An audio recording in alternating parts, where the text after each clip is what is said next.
नर्मदा पायी परिक्रमा. दोन अश्रद्धांचा एक सश्रद्ध प्रवास.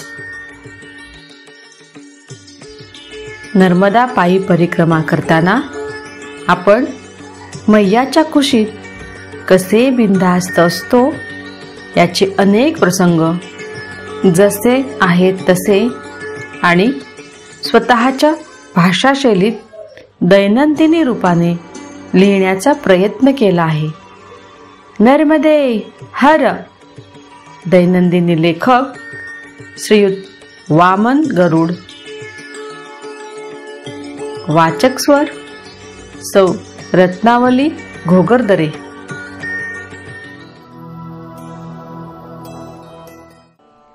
दिवस 12वा. दिनांक 14 डिसेंबर 2020 वार सोमवार. पाल्या ते बिजासन असा एकूण 14 किलोमीटरचा प्रवास. आज सोमवती अमावस्या असल्याने आश्रमपासून 2-3 किलोमीटरवर असलेल्या मैयावर गेलो. सगळा चिखलाचा राडेराड रस्ता. बॅकवॉटरमुळे मैया अवाढव्य पसरलेली. नजरेच्या टप्प्यात येणार नाही इतके विशाल पात्र. इथली मूळची अनेक गावे पाण्याखाली गेलीत. तशाच त्या चिखलात थोडीशी कोरडी जागा शोधून कशी बशी आरती पूजा उरकली आणि पुन्हा त्या चिखलाच्या रस्त्याने बचाक बचाक करीत आश्रमात आलो. तो महाराजांनी सर्वांसाठी चहा पोहेचा बालभोग बनवलेला. आमचे पोहे संपत नाहीत तोच महाराजांनी रवा, तूप, गूळ, कणिक, बटाटे, वांगी, कोथिंबीर, आलं, मिरची यांचा ढीग आमच्या पुढे लावला आणि आग्रहाने म्हणाले की आज अमावस्या आहे. दुपारचे जेवण करा आणि मगच आरामात पुढे जा. आमच्यातील काही लोकांनी सॅक उचलल्या होत्या. त्या महाराजांच्या या प्रेमळ आग्रहामुळे खाली ठेवल्या आणि मग सर्वजण एकत्र जमून कामाला लागले. वृषालीने तो जवळजवळ 2 किलो रवा तुपाचा शिरा करण्याची जबाबदारी उचलली. तर आळंदीची मुलं आणि साध्वी मीरा यांनी पोळ्या व भाजीची. महाराजांनी डाळ भात दुसऱ्या चुलीवर शिजवत पण ठेवले. सर्वांनी हसत खेळत 10:30लाच साग्र संगती जेवण तयार केलेही. महाराज एकदम हुशार. इथे अमावस्येला कन्या भोजनाला फार महत्त्व असते. महाराजांनी काल रात्रीच 10-12 मुलींना आणि 4-5 लहान मुलांना निमंत्रण देऊन ठेवले होते. आम्ही भोजन तयार करताच ती मुलं मुलींची गँग समोर हजर. प्रथम कन्यापूजन व कन्याभोजन एकदम व्यवस्थित पार पडले. आम्ही सर्वांनी त्यांचे महाराज सांगतील तसे पूजन केले. दक्षिणा दिली. त्यांना आग्रह करून जेवायला वाढले आणि 11ला आमची पंगत सुद्धा भरली. हे सर्व पाहून महाराज तृप्त झालेले दिसले. आमचे भोजन होताच त्यांनी आम्हाला 10 रुपये दक्षिणा दिली व आम्हाला शांतपणे परिक्रमा पूर्ण करण्यासाठी आशीर्वाद दिला. थोडे बहुत विश्रांती घेऊन दुपारी 12:30-1ला त्या ढगाळ हवेत आम्ही पाल्या सोडले आणि 8-10 किलोमीटरवरील बिजासनाकडे आम्ही चालू लागलो. वृषालीला थोड्याच वेळात बिजासन पर्यंत मोटारसायकल मिळाली.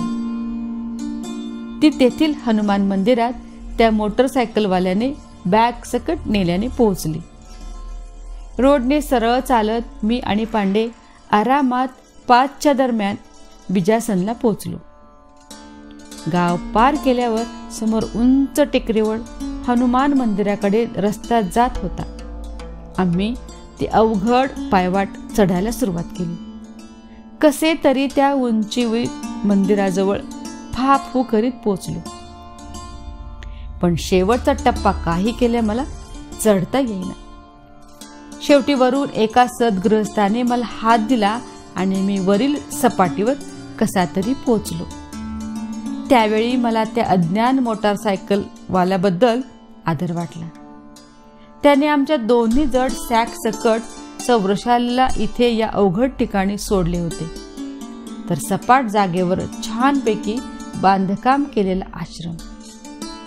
बांधकाम अजून अपूर्णच होते, पण जे काही केले होते ते छान होते. फक्त त्या आश्रमात जायला 6-7 फुटांचा मातीचा घसरडा उतार होता. तो काही मला धड पार करता येईना, पण क्षणभर मनाचा हिया करून घसरत मी आत त्या छोट्याशा मठी टाईप खोलीत गेलो. तो त्या मीरा साध्वी आमच्या अगोदरच तिथे आसन लावून ध्यानस्थ बसलेल्या. आश्रमचे एवढे छान बांधकाम, पण संडासची व्यवस्था नाही. महाराजांनी गेल्या गेल्याच आम्हा चौघांना, कारण आम्ही चौघेच तिथे होतो म्हणून, दम मारला की इथले पवित्र ठेवा. त्या समोरील टेकडीवर जंगलातच डोलडालला जायचे आहे. जर इतरत्र कुठे गेलात तर मी ते तुम्हाला हाताने भरायला लावेल, वगैरे वगैरे. अंधार दाटून आलेला होता. अमावस्येची काळोखी रात्र. आम्ही करणार तरी काय? इथे संडासाठी डबेही नाहीत. पण तुमचे कमंडलू वापरा म्हणाले. कमंडलू वापरणे काही मनाला पटेना. शेवटी आम्ही आमच्याकडील चांगली पाण्याची बाटली उद्या सकाळी वापरायची ठरवली. साध्वींचे ध्यान झाल्यावर श्री पांडे साध्वीला म्हणाले की आम्ही काही सत्संग करा माताराम, की ज्यामुळे आमच्या मनात जागृती येईल, नवीन ज्ञान आम्हाला मिळेल, वगैरे वगैरे. त्यावर ती अत्यंत गंभीरपणे म्हणाली की स्फुल्लिंग किंवा जागृती प्रवचनाने कधीच निर्माण होत नाही. ती मुळातच असावी लागते. बरेच काही मतितार्थ एकच, की मी तुम्हाला ज्ञानामृत देणार नाही. पालथ्या गड्यावर ते पाणी असावे. मला काही तिचे ते तत्वज्ञान पटले नाही. आम्ही दगड आहोत यावर माझा पूर्ण विश्वास आहे आणि टाकीचे घाव आम्ही सोसायला तयार आहोत, असे काही मी म्हणताच ते गप्प झाले. संध्याकाळी आम्ही वरील सपाट जागेवर छोटी सतरंज घालून काळोखात भणाणत्या वाऱ्यात बसून राहिलो. तो महाराज छानपैकी मूडमध्ये रामायणावरील प्रवचन देण्यासाठी हजर झाले, कारण त्या मीरा साध्वीने त्यांना सत्संग होऊ द्या म्हणून मगाशी सांगितले होते. महाराज तुलसीदास रामायणातील श्रीराम वनवासाला जात असताना केवट व श्रीराम यांच्यातील संवाद एकदम भावुक होऊन सांगत होते. मी तल्लीन होऊन ऐकत होतो. 8च्या दरम्यान भोजन तयार झाले. मिणमिणत्या उजेडात आम्ही खिचडी व पातळ भाजी खाल्ली. खिचडी आणि भाजी मात्र अप्रतिम झाली होती. आता आम्ही चौघेच त्या गुहेसारख्या खोलीत भणाणत्या वाऱ्यात गुरगटून शांतपणे पडून राहिलोय. झोप काही येत नाही. उद्याचा दिवस कसा असेल आणि डोलडालासाठी किती दूर जावे लागणार, अशाच चिंता मनात घोळायला लागल्यात. धन्यवाद.